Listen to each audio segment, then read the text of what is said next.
ಕನ್ನಡ ಶಾಲೆಗೆ ಸೇರಿದ್ದ ಬಿಹಾರಿ ಬಾಲಕಿ ಆತ್ಮಹತ್ಯೆಗೆ ಶರಣಾಗಿದ್ದಾಳೆ. ಬೆಂಗಳೂರು ಉತ್ತರ ತಾಲೂಕಿನ ಚಿಕ್ಕಬಿದಿರುಕಲ್ಲು ಗ್ರಾಮದಲ್ಲಿ ಘಟನೆ ನಡೆದಿದೆ.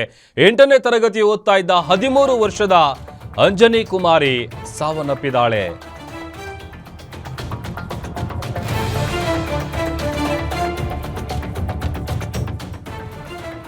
ಎಂಟನೇ ತರಗತಿ ಓದ್ತಿದ್ದ 13 ವರ್ಷದ ಅಂಜನಿ ಕುಮಾರಿ ಸಾವನ್ನಪ್ಪಿದ್ದಾಳೆ.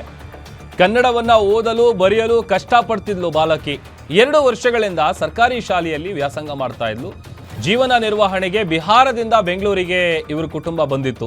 ತಂದೆ ತಾಯಿ ಕೆಲಸಕ್ಕೆ ಹೋಗಿದ್ದಾಗ ಬಾಲಕಿ ಆತ್ಮಹತ್ಯೆಗೆ ಶರಣಾಗಿದ್ದಾಳೆ. ಶಾಲೆ ಮುಗಿಸಿ ಮನೆಗೆ ಬಂದು ಕಿಟಕಿಗೆ ವೇಲ್ ಹಾಕಿ ಆತ್ಮಹತ್ಯೆಗೆ ಶರಣಾಗಿದ್ದಾಳೆ. ತಾಯಿ ಕೆಲಸ ಮುಗಿಸಿ ಮನೆಗೆ ಬಂದಾಗ ಘಟನೆ ಬೆಳಕಿಗೆ ಬಂದಿದೆ. ನೆಲಮಂಗಲ ಸಾರ್ವಜನಿಕ ಆಸ್ಪತ್ರೆಯಲ್ಲಿ ಮರಣೋತ್ತರ ಪರೀಕ್ಷೆ ನಡೆದಿದೆ. ಮಾದನಾಯಕನಹಳ್ಳಿ ಪೊಲೀಸ್ ಠಾಣೆಯಲ್ಲಿ ಇದೇ ವಿಚಾರವಾಗಿ ಪ್ರಕರಣ ಕೂಡ ದಾಖಲಾಗಿದೆ.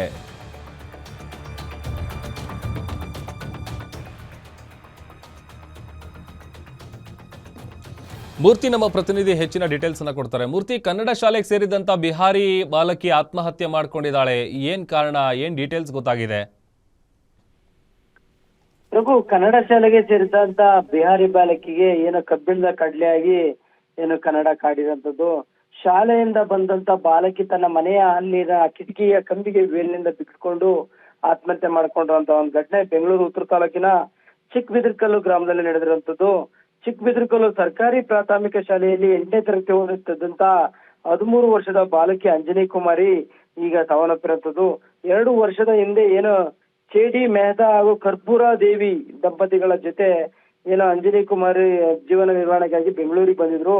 ಬೆಂಗಳೂರಿಗೆ ಬಂದು ಚಿಕ್ಕಬಿದಿರುಕಲ್ಲು ಗ್ರಾಮದಲ್ಲಿ ಏನೋ ಚಿಕ್ಕ ಒಂದು ಮನೆಯನ್ನ ಬಾಡಿಗೆ ಕೊಡ್ದು ಏನೋ ಜೀವನ ಮಾಡ್ತಿದ್ರು. ಅದರಲ್ಲಿ ಏನೋ ತಂದೆ ಅಡಿಗೆ ಕೆಲಸ ಮಾಡ್ತಿದ್ದ, ತಾಯಿ ಏನೋ ಹೌಸ್ ಕೀಪಿಂಗ್ ಕೆಲ್ಸಕ್ಕೆ ಹೋಗ್ತಿದ್ರು.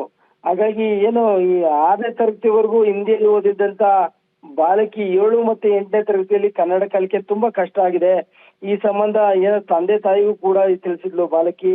ಆದ್ರೂ ಕೂಡ ತಂದೆ ತಾಯಿ ಬುದ್ಧಿವಾದ ಹೇಳಿ ಅದೇ ಶಾಲೆಗೆ ಏನು ಕನ್ನಡ ಶಾಲೆಗೇನೆ ಕಳಿಸ್ತಿದ್ರು. ಹಾಗಾಗಿ ಅದರಿಂದ ಮನನೊಂದು ಆಕೆ ಏನು ಮನೆಯ ಕಿಟಕಿ ಕಂಬಿಗೆ ನೇಣಾಕೊಂಡು ಆತ್ಮಹತ್ಯೆ ಮಾಡ್ಕೊಂಡಿರೋದು. ಹಾಗಾಗಿ ಪೋಷಕರು ಕೂಡ ಈ ತರದ ಕನ್ನಡ ಕಲಿಕೆಯ ಒತ್ತಡದಿಂದಲೇ ಮಗಳು ಆತ್ಮಹತ್ಯೆ ಮಾಡ್ಕೊಂಡಿದ್ದಾರೆ. ಈ ಸಾವಿನಲ್ಲಿ ಯಾವುದೇ ಅನುಮಾನ ಇಲ್ಲ ಅಂತ ಹೇಳ್ಬಿಟ್ಟು ನೆಲಮಂಗಲದ ಮಾದನಾಯಕನಹಳ್ಳಿ ಪೊಲೀಸ್ ಸ್ಟೇಷನ್ಗೆ ಏನು ದೂರು ಕೊಟ್ಟಿರುವಂತದ್ದು. ಹಾಗಾಗಿ ಈ ಪ್ರಕರಣವನ್ನ UDR ಪ್ರಕರಣವನ್ನಾಗಿ ದಾಖಲು ಮಾಡ್ಕೊಂಡು ಏನು ನೆಲಮಂಗಲ ಸರ್ಕಾರಿ ಆಸ್ಪತ್ರೆಯಲ್ಲಿ ಮರಣೋತ್ತರ ಪರೀಕ್ಷೆಗೆ ಸಿದ್ಧತೆ ನಡೆಸಿರುವಂತದ್ದು. ಪ್ರಭು, ಓಕೆ, ಥ್ಯಾಂಕ್ ಯು ಮೂರ್ತಿ.